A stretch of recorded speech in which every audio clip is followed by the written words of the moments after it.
นี่พ่อน้องออมได้ตำซั่วหมึกเรียบไปน้องเด้อแซ่บๆปุ๊บเอาเบ็ดบูเบ็ดปลากันอีกจานนึงตำซั่วหมึกเผ็ดๆน้ำปลานัวๆเหมือนเดิมสวัสดีครับคือเก่าครับพี่น้องครับยินดีต้อนรับเข้าสู่ช่องอร่อยแซ่บนัวได้พี่น้องเด้อมามื้อนี้พ่อน้องออมได้เมนูตำซั่วหมึกสายได้พี่น้องเด้อมาอันนี้มีแคบหมูความอันนี้อยากเบิ่งให้เบิ่งคือดอก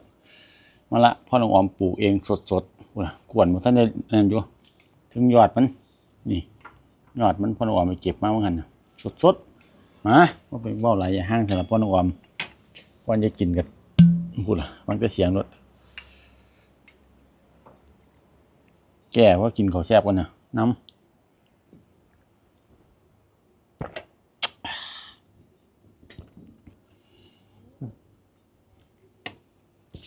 เหตุงานไม่เมื่อยกะเป็กกับเขาทายด้วยมันจะเพียงเด้อเอาวันดิขนมเส้นไหมอยากสดจะคำก่อนเดี๋ยวจังใส่มือน้ำ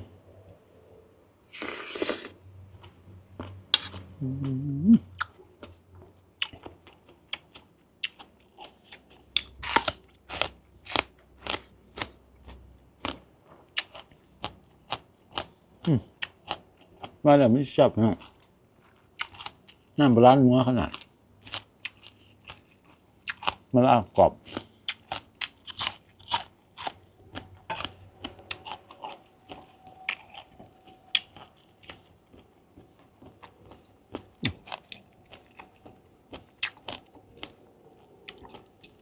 มื่อนี้มันมีเข่าเลยพี่น้องเด้อ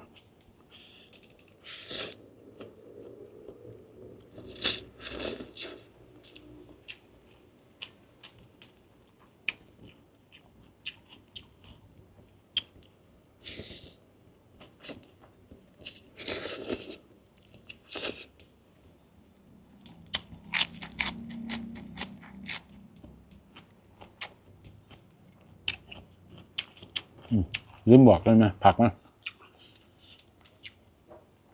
มาละตัวผู้กับพริกจังตาเห็นแล้วพี่น้อง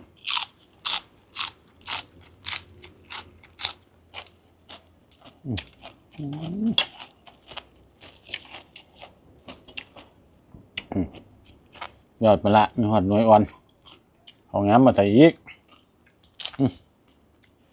หมดเต้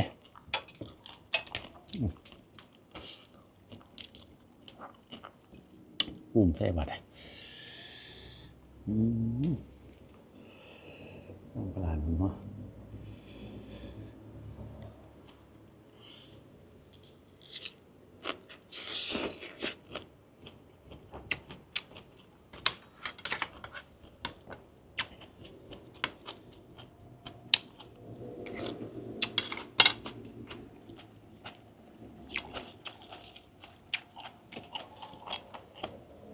มา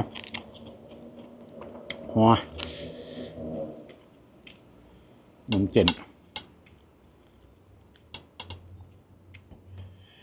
ปลาหมึกเต้2 ตัวเลยเอา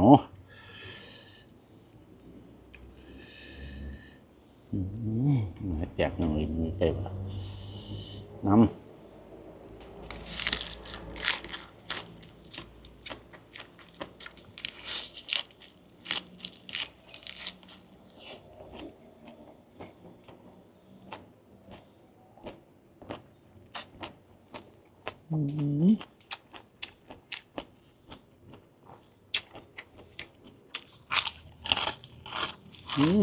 น้องไฟตกไฟเลยเนี่ย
ด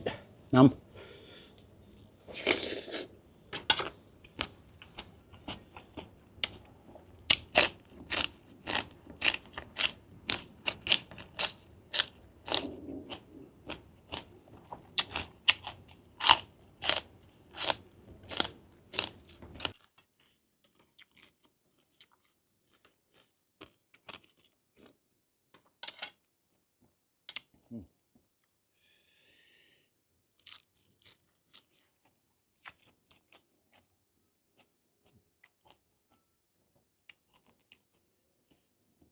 มาละ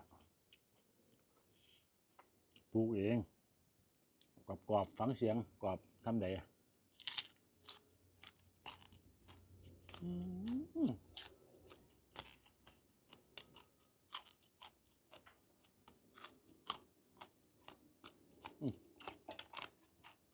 แซ่บ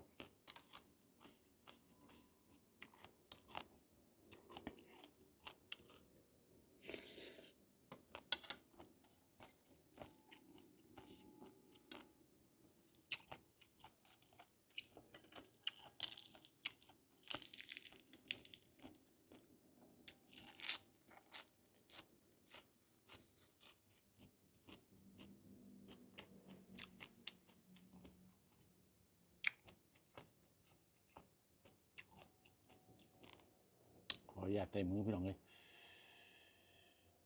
กินบ่คักขันบ่ได้เตะมือน้ำคำนี้คำนี้เพื่อพี่เพื่อน้อง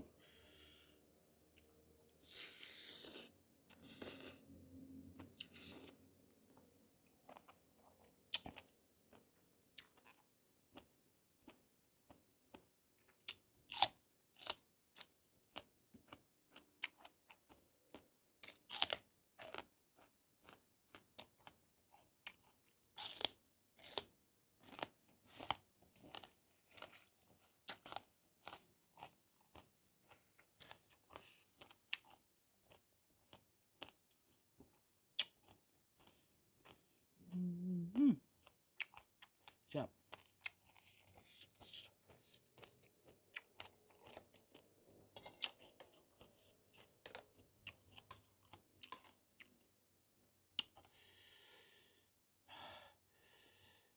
เผ็ดเลยว่ะคำนี้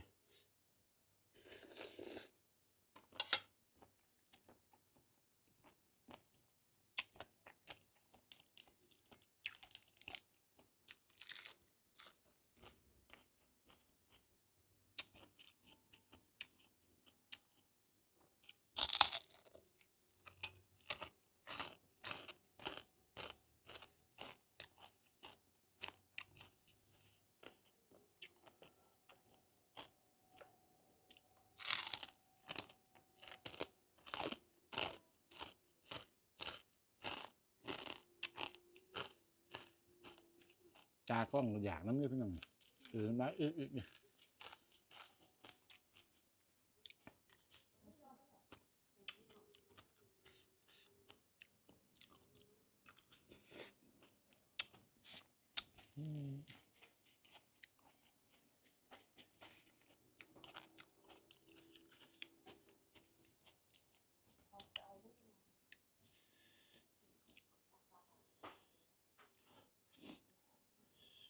ลูกสาวก็ง่วงพี่น้องเลย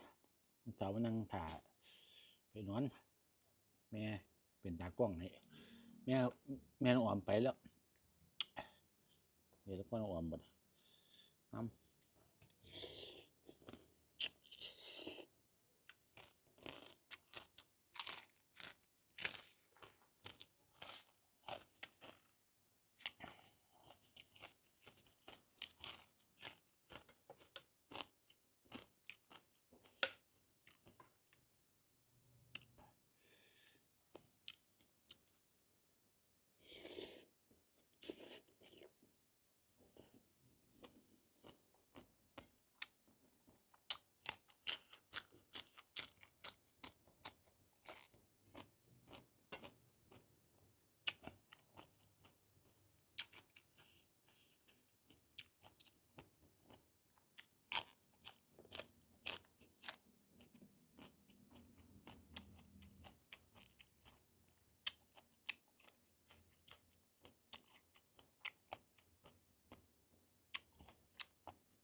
เอาไว้ทำนี่แล้วกันพี่น้องเดี๋ยวพ่อเรากินน้ำก่อน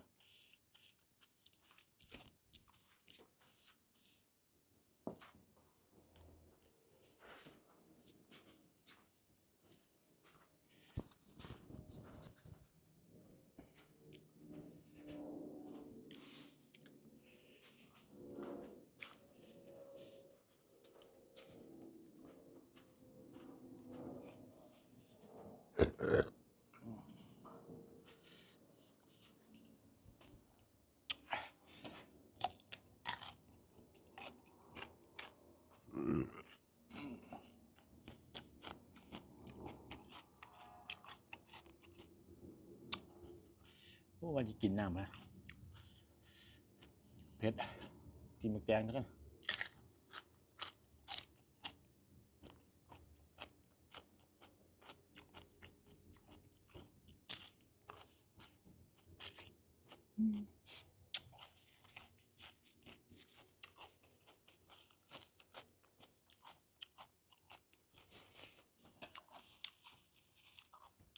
คือแซ่บนะฟาร์มแตงนี่เป็นแบบทำไงดูน้ำอันนี้แซ่บแซ่บพ่อน้องอมอดใจบ่ไหวฟาร์มแตงไทย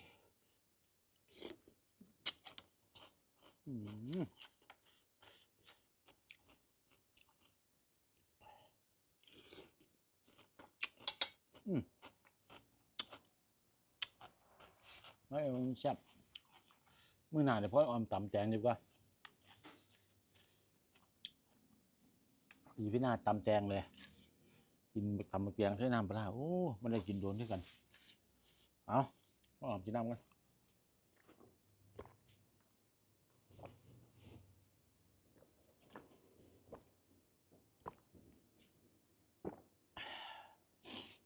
แซ่บพี่น้อง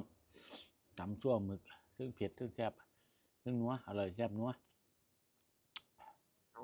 พ่ออ่อนนี่เอาแตงพันใส่ลองเมืองโอ้แซ่บเลยอีพี่หน้าพ่ออ่อนมีตำแตงเด้อตำซั่วแตงอีพี่นี่ขอให้พี่น้องปังทุกช่องขอบคุณพี่น้องติดตามรับชมพ่ออ่อนตลอดมาขอให้พี่น้องรวยๆทุกคนครับสวัสดีครับ